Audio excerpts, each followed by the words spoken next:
What's going on, guys? Pete here with MixBetterNow.com and LearningToMix.com. I hope you're all having an awesome day. Today we're going to be talking a little bit about EQ and whether I like to use it before or after compression. Are there any rules about it? Overall, what is my philosophy on the topic? The reason being, I've been talking to some folks lately, some viewers, some students of mine, and that's been a little bit of a question, something that's been going around. So I just want to share with you my ideas on it, my philosophies, what I do and why. So let's go ahead and jump on in and check it out.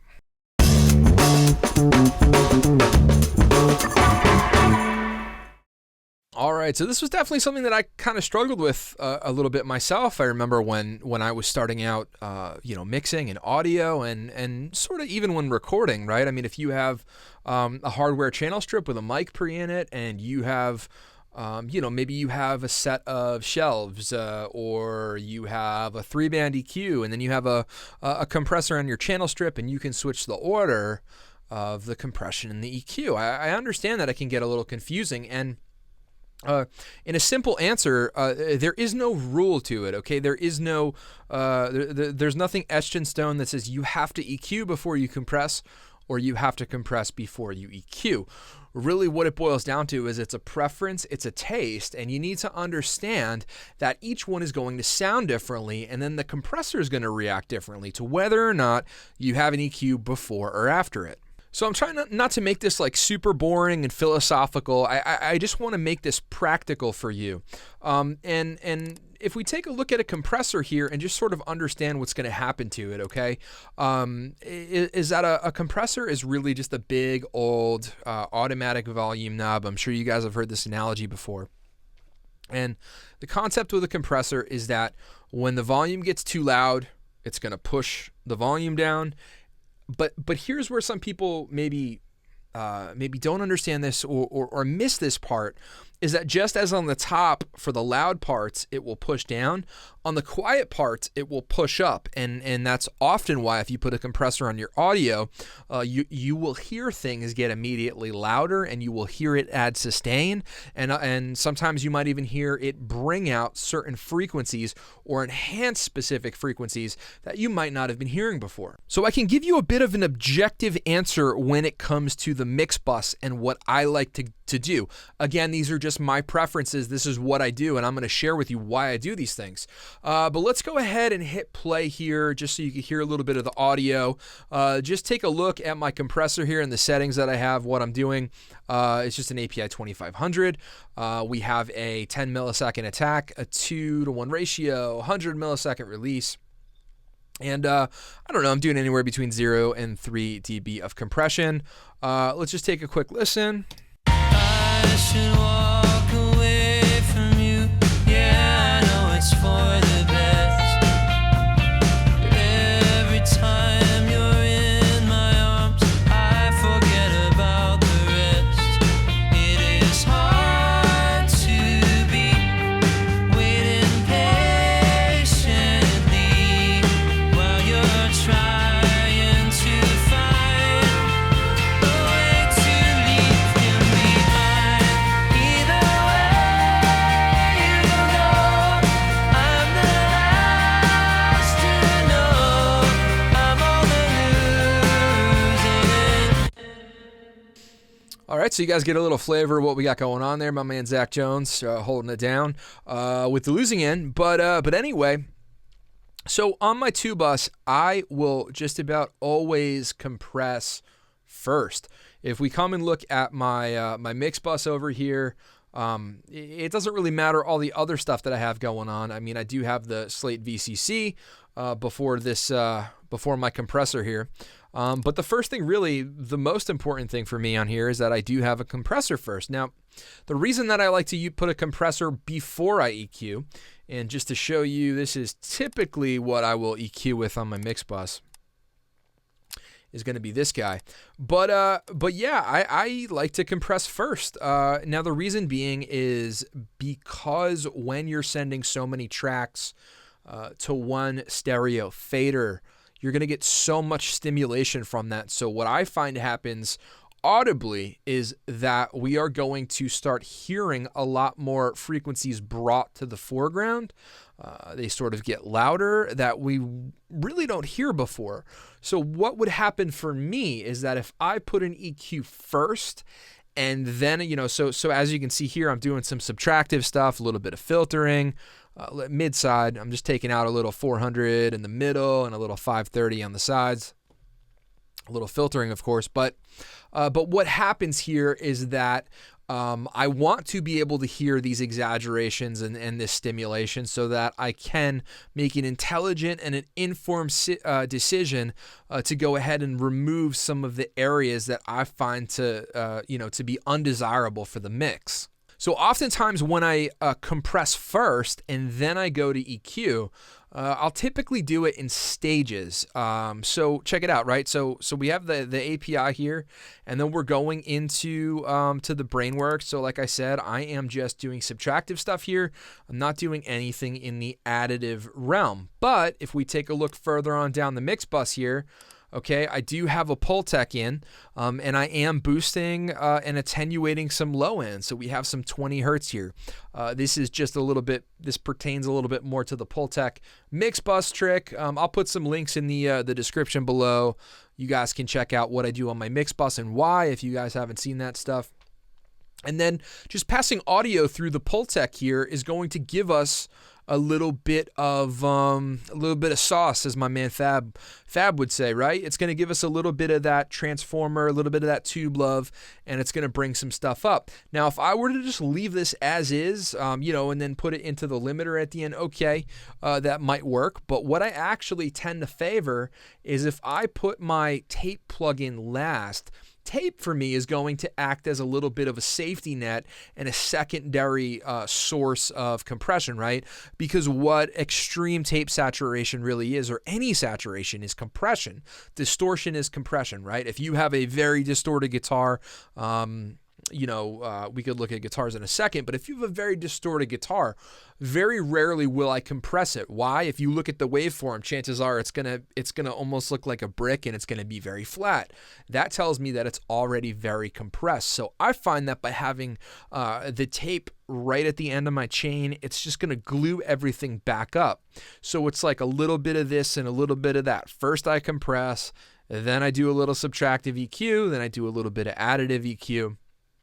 And then I'm sort of gluing it all with the tape, and then I just throw a limiter at the end, not because I'm necessarily limiting heavily, but just because, it's sort of a safety net for any, real heavy snare hits or kick hits or anything like that. So that's typically why I will choose to compress first and then EQ is exactly for this reason. I want to hear how the compressor stimulates a lot of those frequencies, and then I want to go ahead and address it afterwards, and then just sort of do like multiple stages of finessing. Sometimes I won't put any tape after it, or sometimes I won't put a limiter after that, because I want it to be brighter or darker or have a little bit more mid or whatever.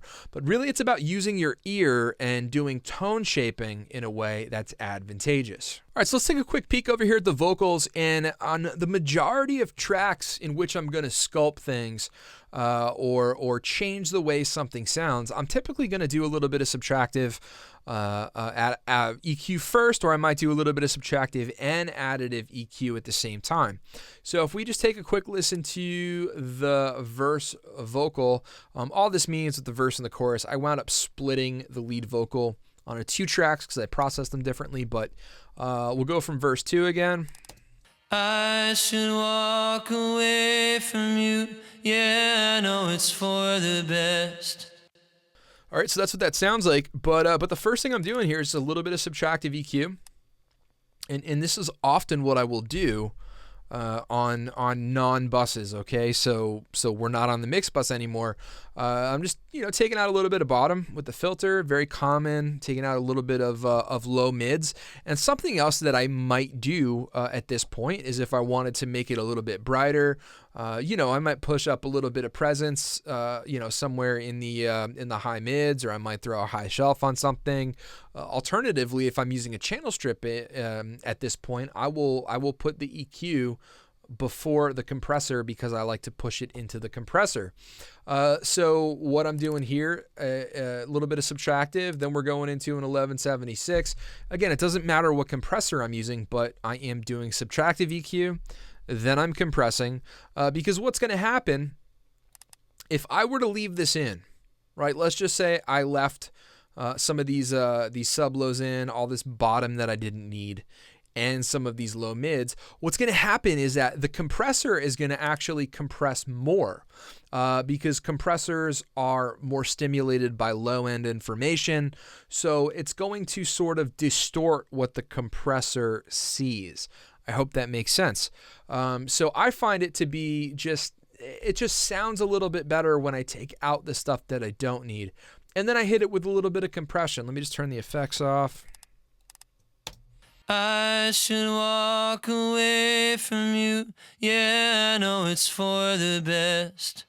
If I bypass the Pro Q2, I should walk away from you. Yeah, I know it's for the best.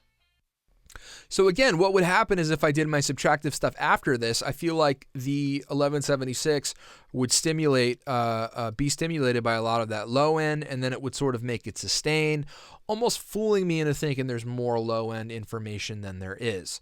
So yeah, I am just doing that first here. We'll pop it back on.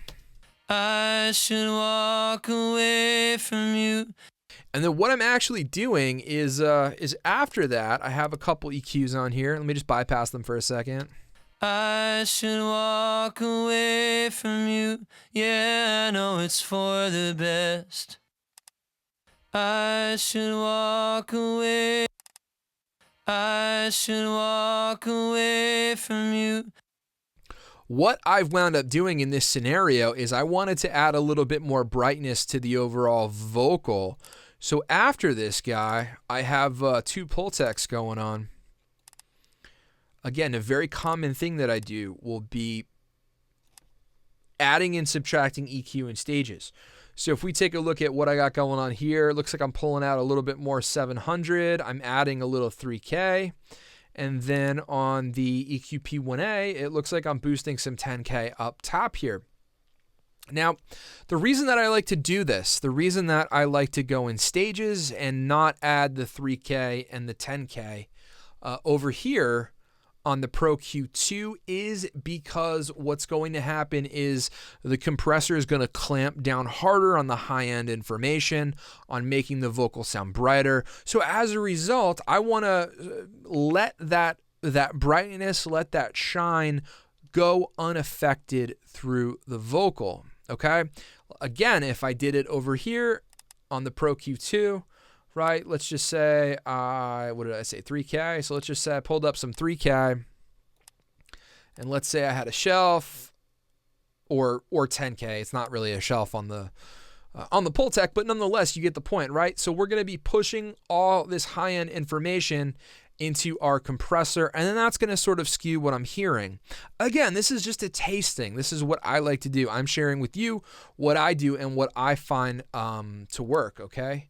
It's kind of interesting too, because after this, I'm sending everything to a lead vocal bus here. And then what do I have on the lead vocal bus? I have another tape plugin.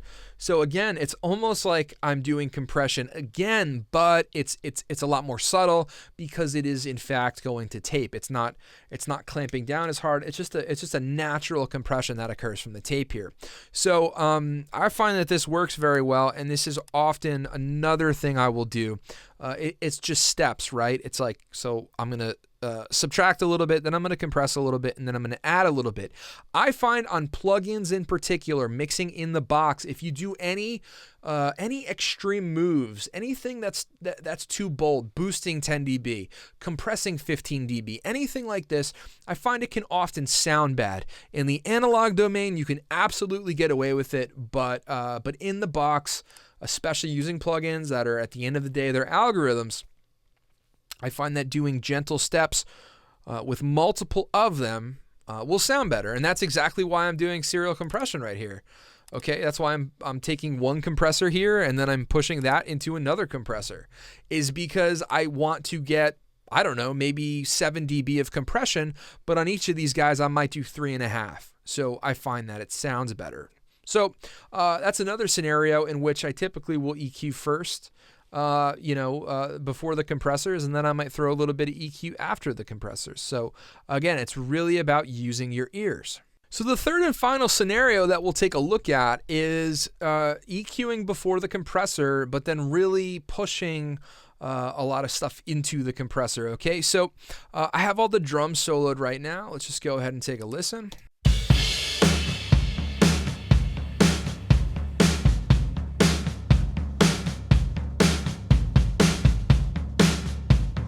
Just find a chorus.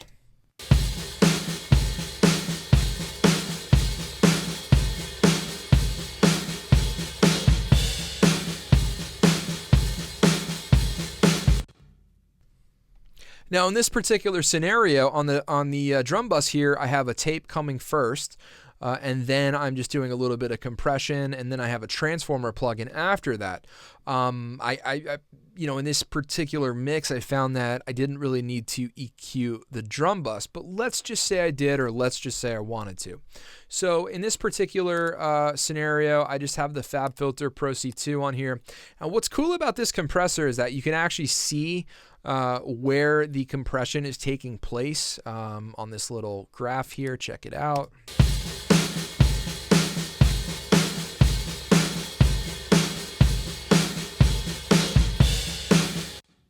So the smaller hits are the kick, and the larger little guys here are the snare hits, okay?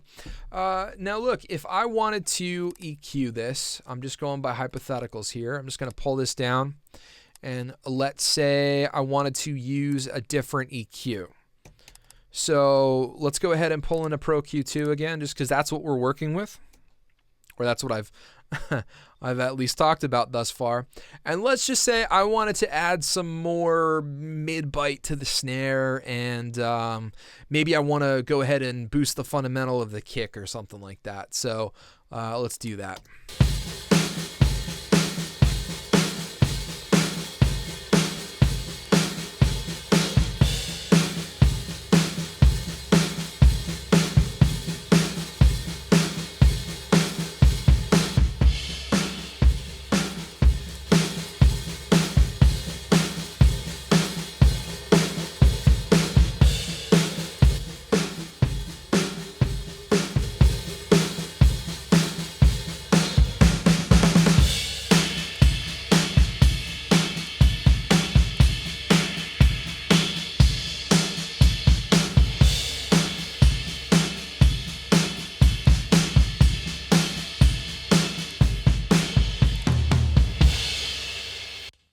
Now, no way am I insinuating that this sounds good. I'm just trying to show you what happens when you push level, a little bit of additive, a little bit of subtractive into the compressor. So let's just say this was the EQ curve that we wanted to work with here. We wanted to really boost the fundamental, take out a little bit of boxiness in the mids, and then push up a little bit of highs. So let's go ahead and grab a compressor. Oh, I'm just trying to think of something that a lot of folks might have. Let's just say it's a CLA 76. Let's say we want to compress with this guy here. Now I'm just going to bypass the EQ for a second because I just want to hear what the compressor is doing by itself.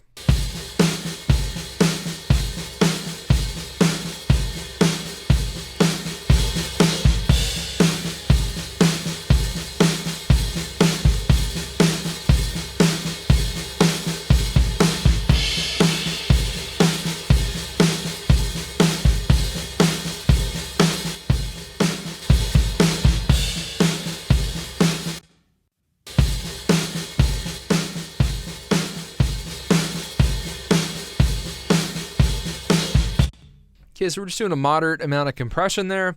And let's go ahead and just push all of this level in here. Now what's going to happen is the compressor is going to catch all of the added boosts in terms of the frequencies and the volumes, right? So what it's going to do, it's going to work a little bit harder. It's going to clamp down a little bit more because we're pushing level and volume into the compressor.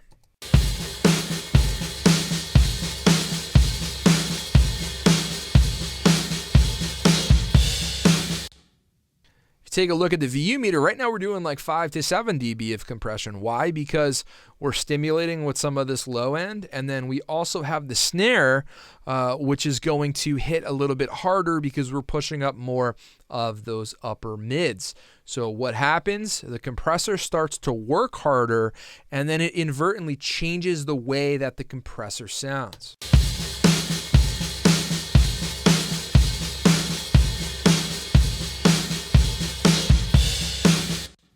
Let me go ahead and change the order of these guys,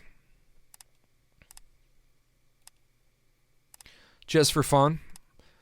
Now we'll put the EQ after the compressor.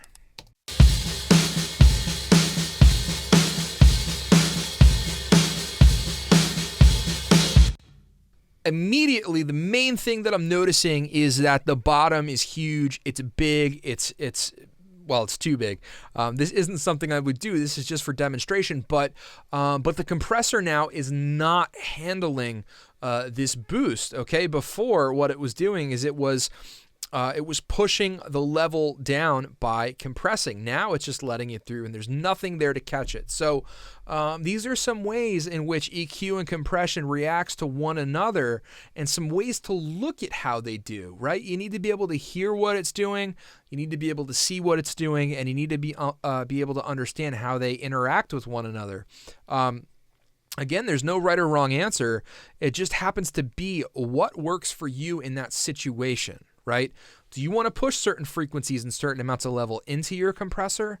Or do you want to do it after you compress so that you can hear some of those frequencies and the levels that the compressor is going to stimulate, it's going to sustain, and they're going to enhance?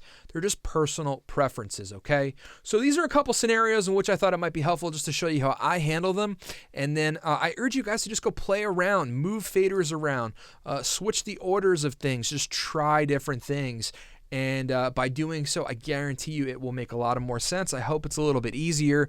And these are just, again, what I find to be helpful. Thanks so much for watching, guys. As always, I appreciate your time. Hope you all have an awesome day, and I will catch you next time.